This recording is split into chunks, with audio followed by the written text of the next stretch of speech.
Hello, I am Mr. Thomas Wentworth Higginson. I was born in Massachusetts in December of 1823.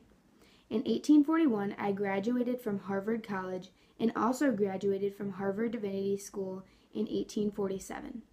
I would like to start by saying that it is an honor to even be considered for induction into the Antebellum Hall of Fame.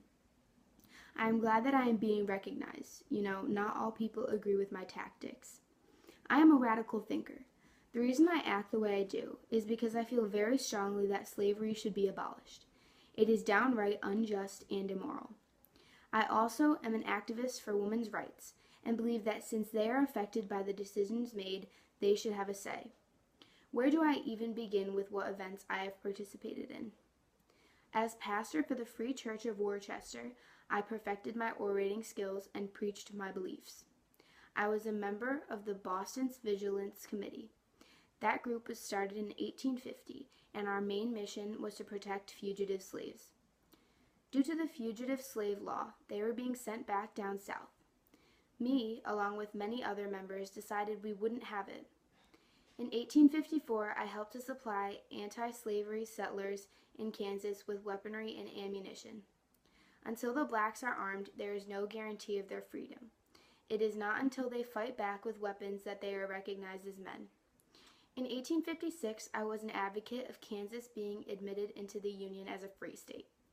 Many people were opposed to this idea, but that's okay, because in 1861 it was admitted as a free state.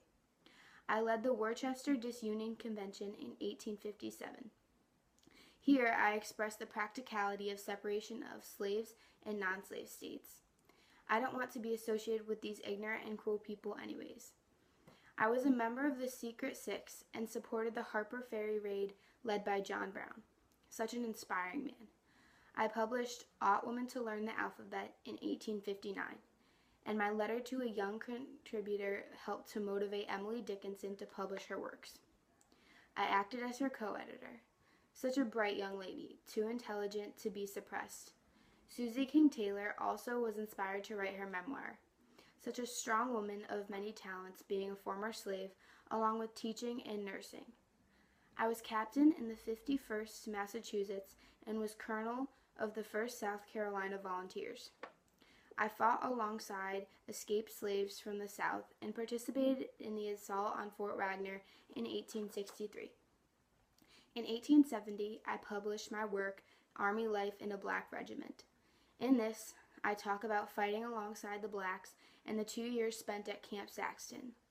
I have here a copy of the Atlantic Monthly from the 1850s.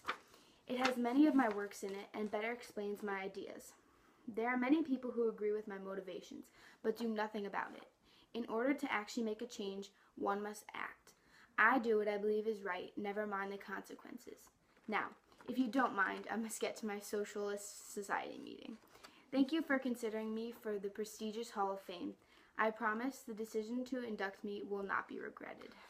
Thank you.